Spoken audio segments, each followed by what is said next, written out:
जय श्री सीताराम। प्यारे भक्तों में आपके लिए बजरंगबली का सबसे महत्वपूर्ण वशीकरण मंत्र लेकर आया हूँ। इस मंत्र के जरिए आपका खोया हुआ प्यार और आपका कोई सगा संबंधी जो आपसे दूर हो रहा है उसे आप अपना बनाना चाहते हैं तो फिर बजरंगबली जी का यह वशीकरण मंत्र एक बार सुन लेना। तुम्हारे जीवन में हुआ व्यक्ति दोबारा से वापस आ जाएगा और तुमसे कभी दूर नहीं जाएगा, हमेशा आपके साथ रहने लगेगी, क्योंकि बजरंगबली जी का यह वशीकरण मंत्र सर्वश्रेष्ठ माना गया है। यदि आप उसे व्यक्ति को खोना नहीं चाहते हैं तो फिर हमारे बजरंगबली जी का यह वशीकरण मंत्र सच्चे मन से 108 बार श्रवण करना, फिर देखिए आपका प्रेमी हमेशा के लिए आपके पास आ जाएगा। चलिए भक्ति इस मंत्र को 108 बार श्रवण कर लेते हैं। ओम पवनपुत्राय नमः। ओम नमो भगवते हनुमते नमः। ओम पवनपुत्राय नमः। ओम नमो भगवते हनुमते नमः। ओम पवनपुत्राय नमः। ओम नमो भगवते हनुमते नमः। ओम पवनपुत्राय नमः। ओम नमो भगवते हनुमते नमः। ओम पवनपुत्राय नमः। ओम नमो भगवते हनुमते नमः। ओम पवनपुत्राय नमः। ओम नमो भगवते हनुमते नमः। ओम पवनपुत्राय नमः। ओम नमो भगवते हनुमते नमः। ओम पवनपुत्राय नमः। ओम नमो भगवते हनुमते नमः।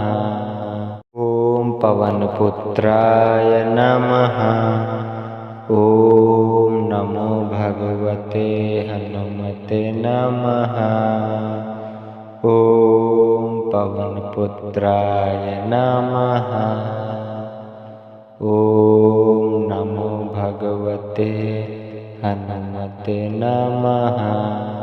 ओम पवनपुत्राय नमः। ओम नमो भगवते हनुमते नमः। ओम पवनपुत्राय नमः। ओम नमो भगवते हनुमते नमः। ओम पवनपुत्राय नमः। ओम नमो भगवते हनुमते नमः। ओम पवनपुत्राय नमः। ओम नमो भगवते हनुमते नमः। ओम पवनपुत्राय नमः। ओम नमो भगवते हनुमते नमः। ओम पवनपुत्राय नमः। ओम नमो भगवते हनुमते नमः। ओम पवनपुत्राय नमः। ओम नमो भगवते हनुमते नमः। ओम पवनपुत्राय नमः। ओम नमो भगवते हनुमते नमः। ओम पवनपुत्राय नमः। ओम नमो भगवते हनुमते नमः। ओम पवनपुत्राय नमः। ओम नमो भगवते हनुमते नमः। ओम पवनपुत्राय नमः। ॐ नमो भगवते हनुमते नमः। ॐ पवनपुत्राय नमः। ॐ नमो भगवते हनुमते नमः। ॐ पवनपुत्राय नमः। ॐ नमो भगवते हनुमते नमः। ॐ पवनपुत्राय नमः। ॐ नमो भगवते हनुमते नमः। ॐ पवनपुत्राय नमः। ॐ नमो भगवते हनुमते नमः। ॐ पवनपुत्राय नमः। ॐ नमो भगवते हनुमते नमः। ॐ पवनपुत्राय नमः। ॐ नमो भगवते हनुमते नमः। ॐ पवनपुत्राय नमः। ॐ नमो भगवते हनुमते नमः। ॐ पवनपुत्राय नमः। ॐ नमो भगवते हनुमते नमः। ॐ पवनपुत्राय नमः। ॐ नमो भगवते हनुमते नमः। ॐ पवनपुत्राय नमः। ॐ नमो भगवते हनुमते नमः। ॐ पवनपुत्राय नमः। ॐ नमो भगवते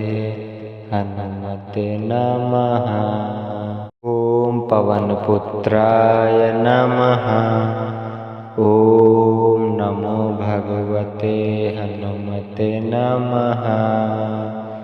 ॐ पवनपुत्राय नमः। ॐ नमो भगवते हनुमते नमः।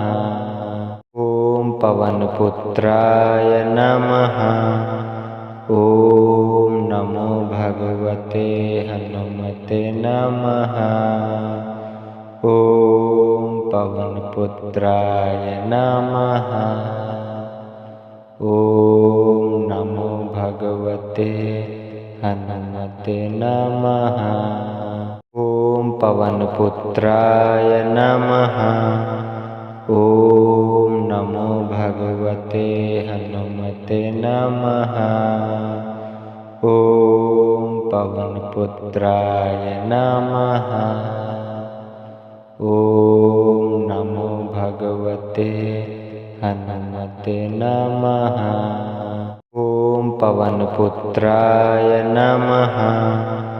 ॐ नमो भगवते हनुमते नमः। ॐ पवनपुत्राय नमः। ॐ नमो भगवते हनुमते नमः। ॐ पवनपुत्राय नमः। ॐ नमो भगवते हनुमते नमः। ॐ पवनपुत्राय नमः। ॐ नमो भगवते हनुमते नमः। ॐ पवनपुत्राय नमः। ॐ नमो भगवते हनुमते नमः। ॐ पवनपुत्राय नमः। ॐ नमो भगवते हनुमते नमः। ॐ पवनपुत्राय नमः। ॐ नमो भगवते हनुमते नमः। ॐ पवनपुत्राय नमः। ॐ नमो भगवते हनुमते नमः। ॐ पवनपुत्राय नमः। ॐ नमो भगवते हनुमते नमः। ॐ पवनपुत्राय नमः। ॐ नमो भगवते हनुमते नमः। ॐ पवनपुत्राय नमः। ॐ नमो भगवते हनुमते नमः। ॐ पवनपुत्राय नमः। ॐ नमो भगवते हनुमते नमः। ॐ पवनपुत्राय नमः। ॐ नमो भगवते हनुमते नमः। ॐ पवनपुत्राय नमः। ॐ नमो भगवते हनुमते नमः। ॐ पवनपुत्राय नमः। ॐ नमो भगवते हनुमते नमः। ॐ पवनपुत्राय नमः। ॐ नमो भगवते हनुमते नमः। ॐ पवनपुत्राय नमः। ॐ नमो भगवते हनुमते नमः। ॐ पवनपुत्राय नमः। ॐ नमो भगवते हनुमते नमः। ॐ पवनपुत्राय नमः। ॐ नमो भगवते हनुमते नमः। ॐ पवनपुत्राय नमः। ॐ नमो भगवते हनुमते नमः। ॐ पवनपुत्राय नमः। ॐ नमो भगवते हनुमते नमः। ॐ पवनपुत्राय नमः। ॐ नमो भगवते हनुमते नमः। ॐ पवनपुत्राय नमः। ॐ नमो भगवते हनुमते नमः। ॐ पवनपुत्राय नमः। ॐ नमो भगवते हनुमते नमः। ॐ पवनपुत्राय नमः। ॐ नमो भगवते हनुमते नमः। ॐ पवनपुत्राय नमः। ॐ नमो भगवते हनुमते नमः। ॐ पवनपुत्राय नमः। ॐ नमो भगवते हनुमते नमः। ॐ पवनपुत्राय नमः। ॐ नमो भगवते हनुमते नमः। ॐ पवनपुत्राय नमः। ॐ नमो भगवते हनुमते नमः। ॐ पवनपुत्राय नमः। ॐ नमो भगवते हनुमते नमः। ॐ पवनपुत्राय नमः। ॐ नमो भगवते हनुमते नमः। ॐ पवनपुत्राय पवनपुत्राय नमः। ॐ नमो भगवते हनुमते नमः। ॐ पवनपुत्राय नमः। ॐ नमो भगवते हनुमते नमः। ॐ पवनपुत्राय नमः। ॐ नमो भगवते हनुमते नमः। ॐ पवनपुत्राय नमः। ॐ नमो भगवते हनुमते नमः। ॐ पवनपुत्राय नमः। ॐ नमो भगवते हनुमते नमः। ॐ पवनपुत्राय नमः। ॐ नमो भगवते हनुमते नमः। ॐ पवनपुत्राय नमः। ॐ नमो भगवते हनुमते नमः। ॐ पवनपुत्राय नमः।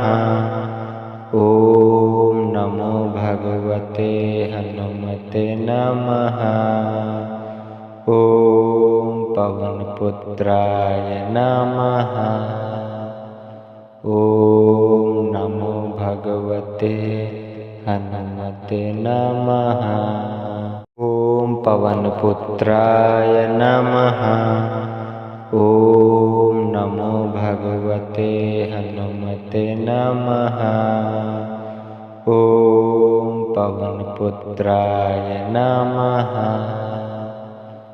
ॐ नमो भगवते हनुमते नमः। ॐ पवनपुत्राय नमः। ॐ नमो भगवते हनुमते नमः। ॐ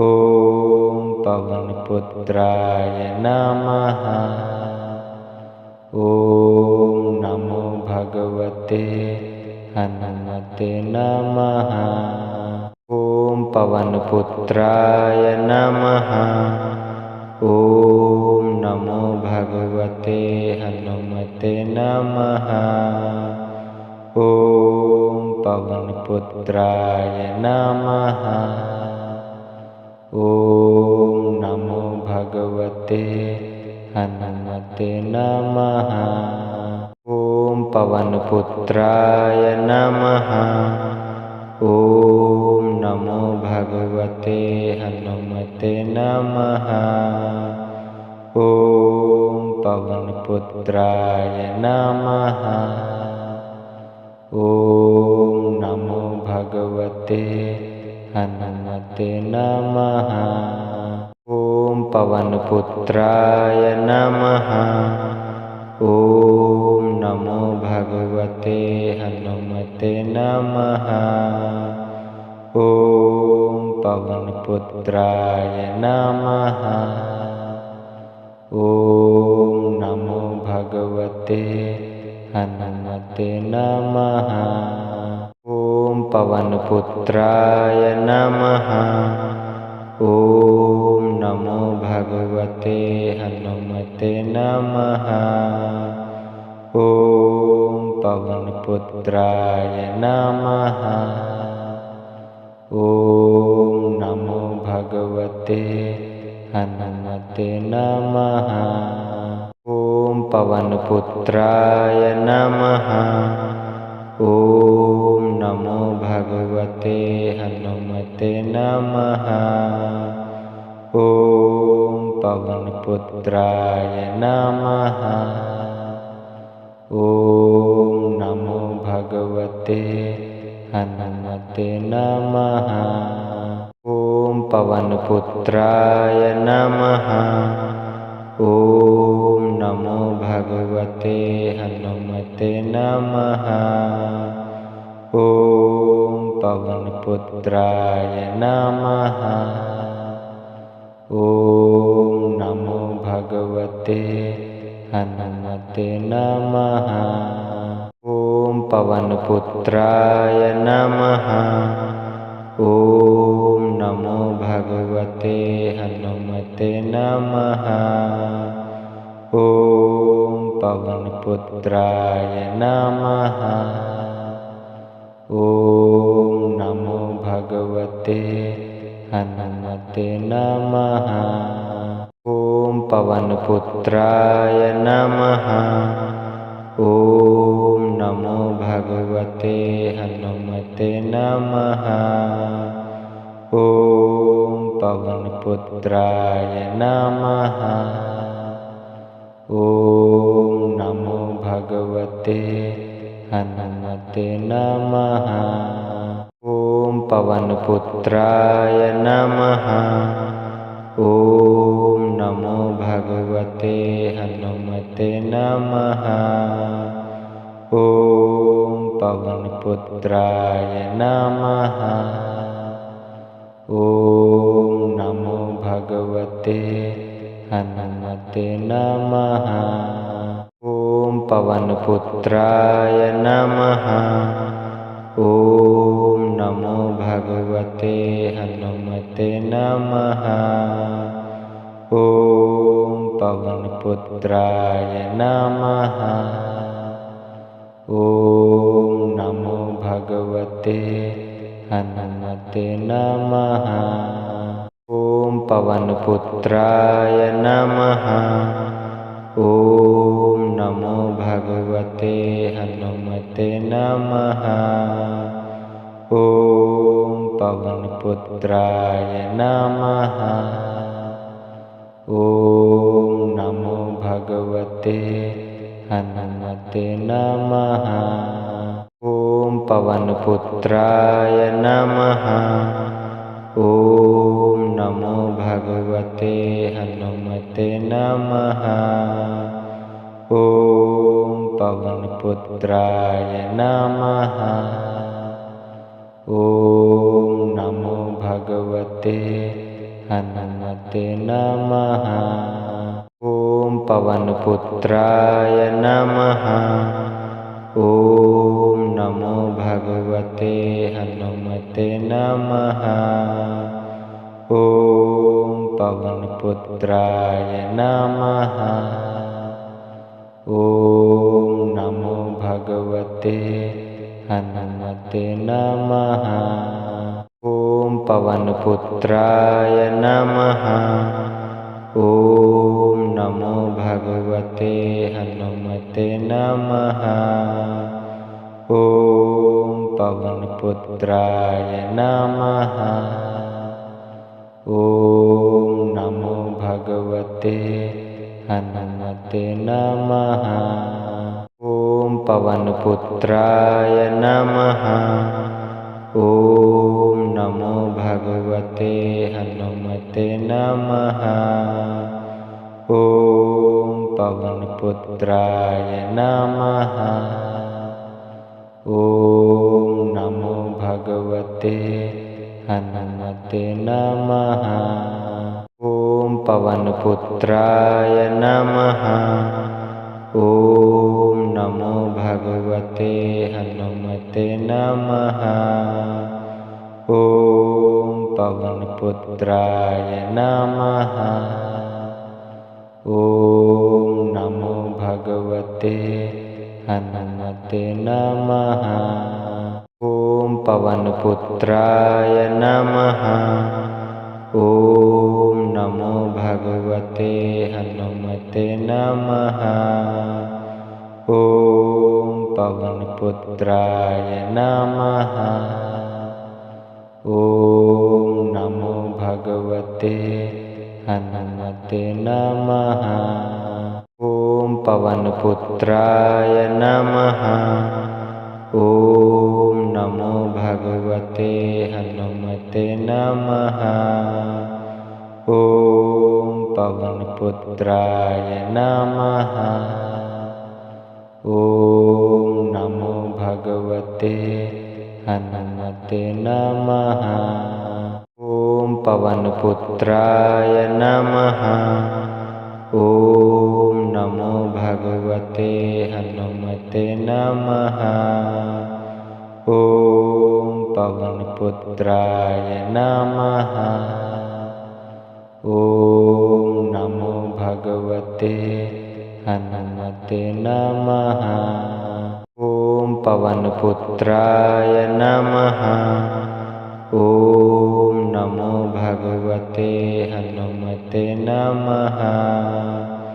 ॐ पवनपुत्राय नमः। ॐ नमो भगवते हनुमते नमः। ॐ पवनपुत्राय नमः। ॐ नमो भगवते हनुमते नमः। ॐ पवनपुत्राय नमः। ॐ नमो भगवते हनुमते नमः। ॐ पवनपुत्राय नमः। ॐ नमो भगवते हनुमते नमः। ॐ पवनपुत्राय नमः। ॐ नमो भगवते हनुमते नमः। ॐ पवनपुत्राय नमः। ॐ नमो भगवते हनुमते नमः। ॐ पवनपुत्राय नमः।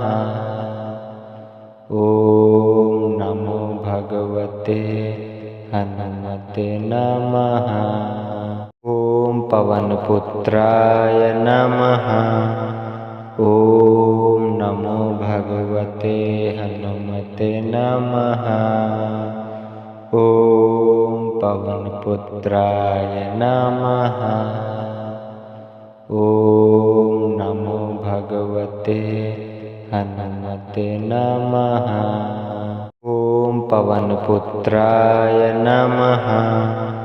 ॐ नमो भगवते हनुमते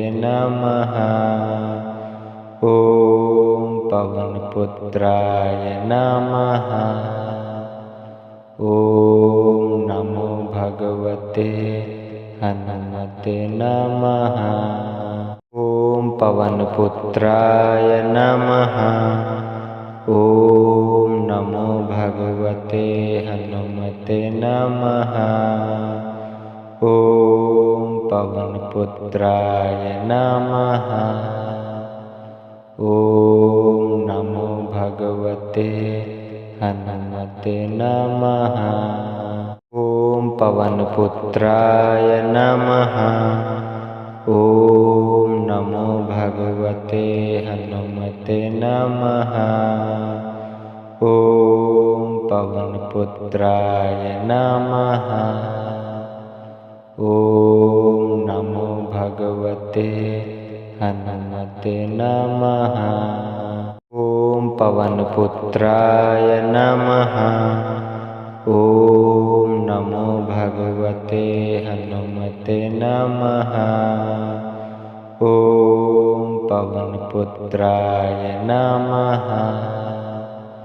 ॐ नमो भगवते हनुमते नमः। ॐ पवनपुत्राय नमः। ॐ नमो भगवते हनुमते नमः। ॐ पवनपुत्राय नमः। ॐ नमो भगवते हनुमते नमः। ॐ पवनपुत्राय नमः। ॐ नमो भगवते हनुमते नमः। ॐ पवनपुत्राय नमः। ॐ नमो भगवते हनुमते नमः। ॐ पवनपुत्राय नमः। ॐ नमो भगवते हनुमते नमः। ॐ पवनपुत्राय नमः। ॐ नमो भगवते हनुमते नमः। ॐ पवनपुत्राय नमः। ॐ नमो भगवते हनुमते नमः। ॐ पवनपुत्राय नमः। ॐ नमो भगवते हनुमते नमः। ॐ पवनपुत्राय नमः। ॐ नमो भगवते हनुमते नमः। ॐ पवनपुत्राय नमः। ॐ नमो भगवते हनुमते नमः। ॐ पवनपुत्राय नमः। ॐ नमो भगवते हनुमते नमः। ॐ पवनपुत्राय नमः। ॐ नमो भगवते हनुमते नमः। ॐ पवनपुत्राय नमः। ॐ नमो भगवते हनुमते नमः। ॐ पवनपुत्राय नमः। ॐ नमो भगवते हनुमते नमः। ॐ पवनपुत्राय नमः। ॐ नमो भगवते हनुमते नमः। ॐ पवनपुत्राय नमः। ॐ नमो भगवते हनुमते नमः। ॐ पवनपुत्राय नमः। ॐ नमो भगवते हनुमते नमः। ॐ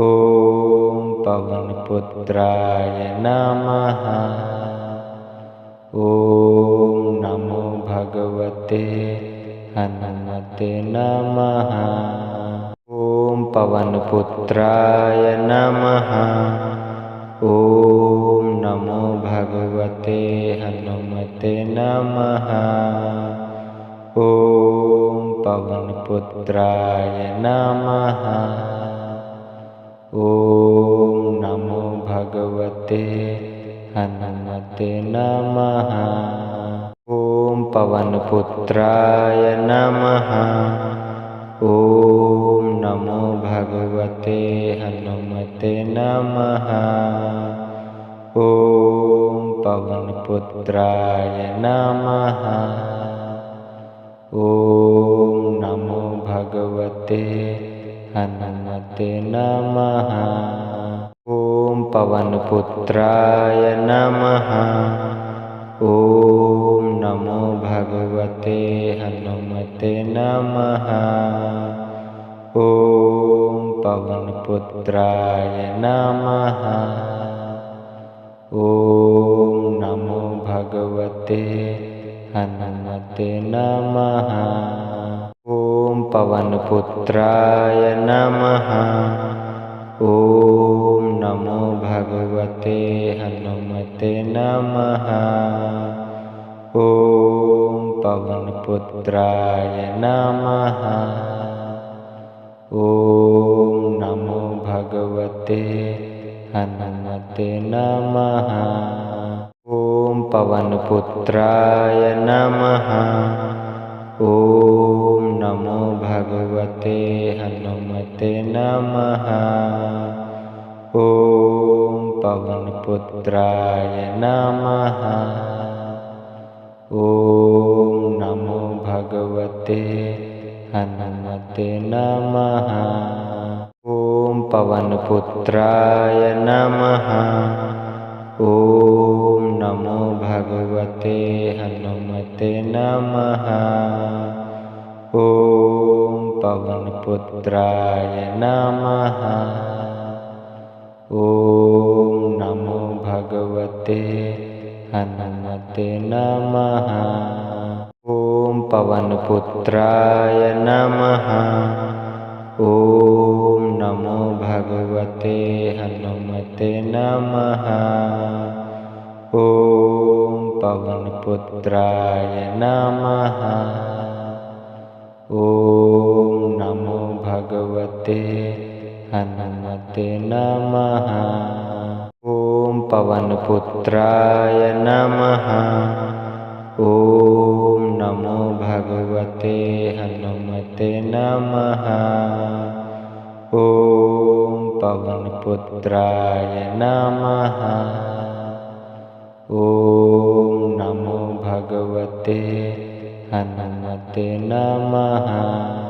ॐ पवनपुत्राय नमः।